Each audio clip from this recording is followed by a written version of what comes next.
I know it's silly, but we've got ourselves an air quotes problem.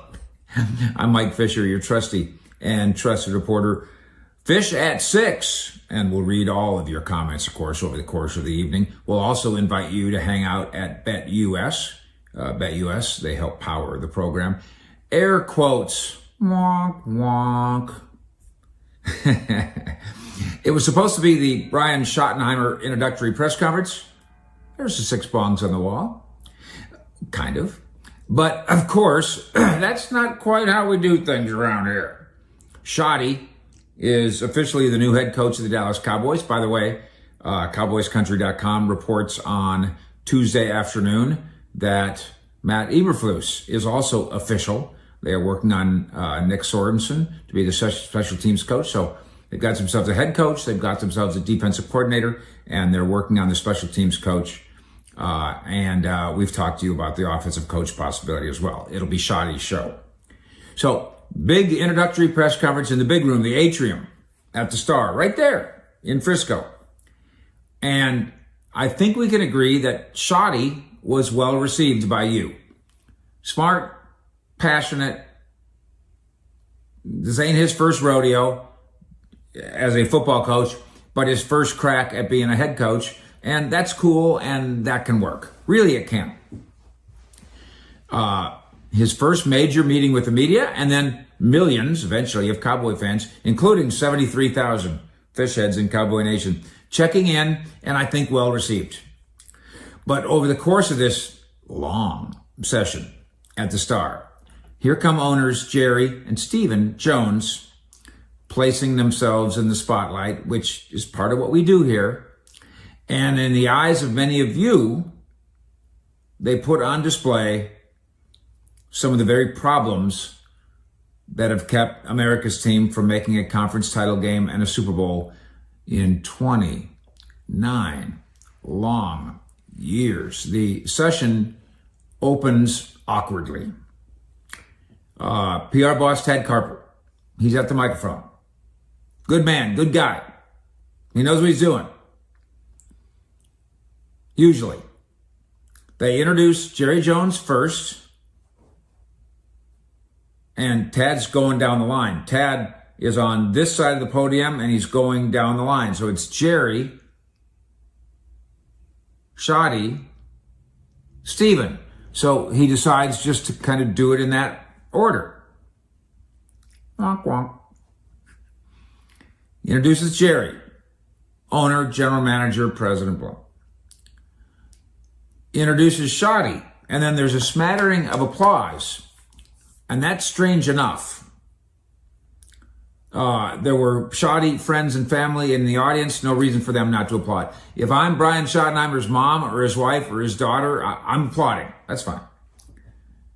There were some sponsors in the audience. There's some business pals in the audience. They were moved to clap.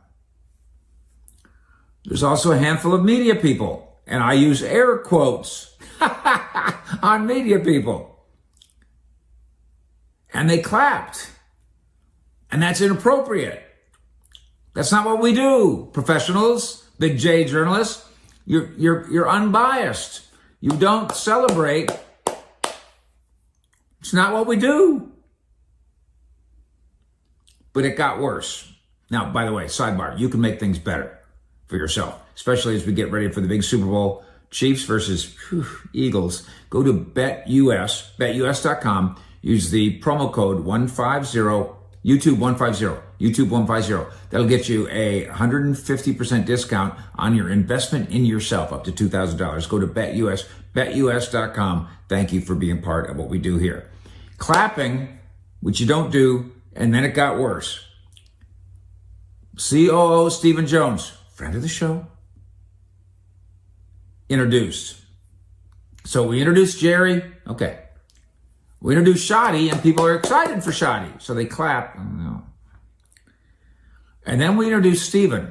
By the way, Tad introduced him as the co-owner, which is a new thing to me. And pretty much nobody clapped. And Stephen noticed that nobody clapped. And for just the briefest time, it made him uncomfortable. And then I think it was Shadi that said, well, I'll clap for you. This is one of those Homer Simpson, like, meme fade into the bushes thing, you know, one of these things. Glad I got my rolly chair. Steven's a co-owner. We'd like to introduce you to him. What do y'all think?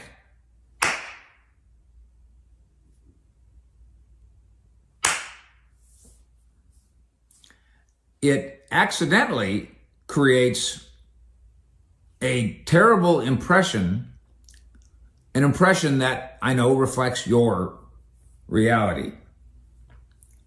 Now, maybe it happened that way because the people that were sitting there around me realized that clapping at a press conference goes against form. But of course, again, it created the unfortunate impression that the audience judged Jerry's son as being unworthy of anything more than that. Steven's lovely wife, by the way, Karen, was there. Mom was there, the lovely Jean. Those probably the two people who clapped.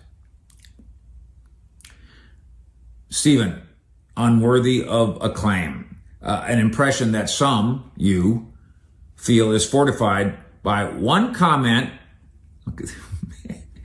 in particular on Steven's part, that created shock and dismay among Cowboy fans.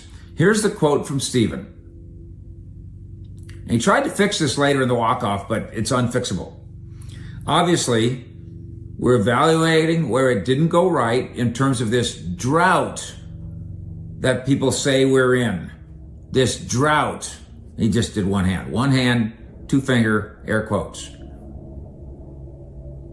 He flashed the air quotes at the mention of the word drought in terms of a championship game or a Super Bowl.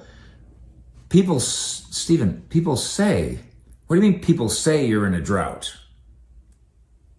Like, you mean like people say that the sun is hot? With air quotes? Listen, I'd like to comment on the sun being hot. They say that the sun is hot. I don't have to tell you this. The drought is not a matter of opinion. Nor is the word drought some weapon being used by Cowboys critics to make Jerry and Steven look bad. It's not an insult, it's a fact. It's not a weapon, it's a fact. It's not an air quote, it's a fact. A 29-year fact. It's a truth, by the way, made more painful because the Commanders just staged a remarkable playoff run. They go to the NFC Championship game, and that means the Cowboys now have the longest drought. Before, the Washington Commandos, Commanders, football team, Redskins, Snyders, before it was them. Now it's you. Detroit made it 2 years ago. Washington made it this year, and now it's you. Jerry and Steven, now it's you. Drought. By the way, also made more painful by the fact that the Eagles, over the course of this time, have gone to 3 Super Bowls, and then continuity is important right now. Continuity is important. 3 Super Bowls with 3 different head coaches and 3 different quarterbacks. Wonk, wonk. Continuity. And all this time, Dallas, with the same general manager, Jerry, sits on the sideline twiddling its thumbs.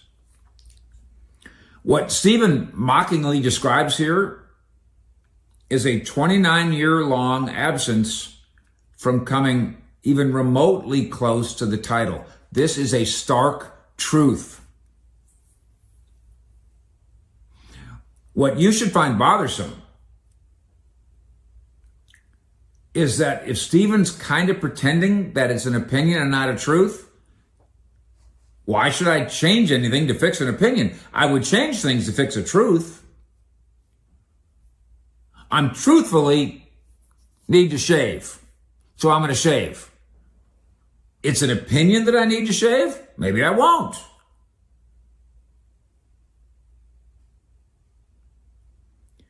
We had Jerry's good old time mentions of the sacrifices he made to buy the Cowboys.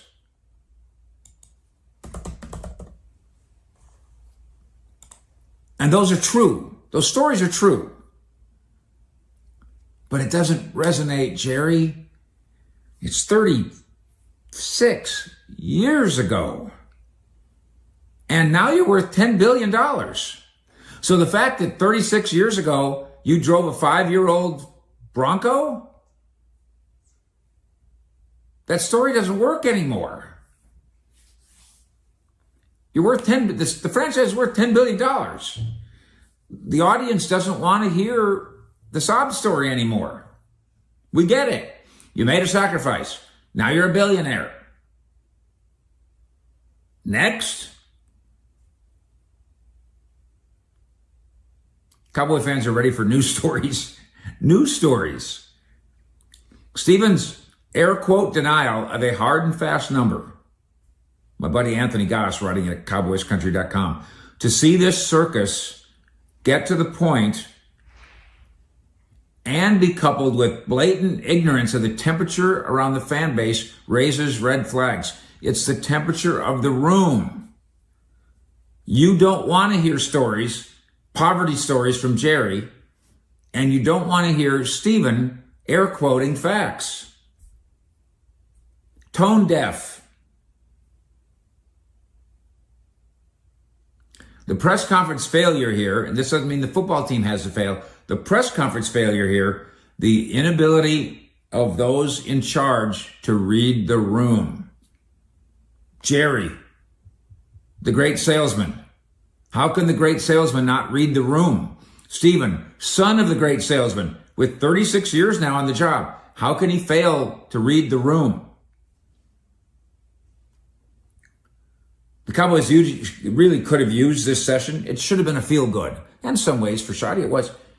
They could have used this session exclusively as a sickness and cure admission to demonstrate how Shoddy's going to end the drought. Shoddy's going to end the 29-year drought. I don't know what my bet is, by the way, at BetUS on that subject. You can explore it yourself. They could have used the press conference to stress how they're going to end the drought. Instead, with two waggly fingers, the Cowboys suggested that there really is no 29-year drought at all. BULLSH, out.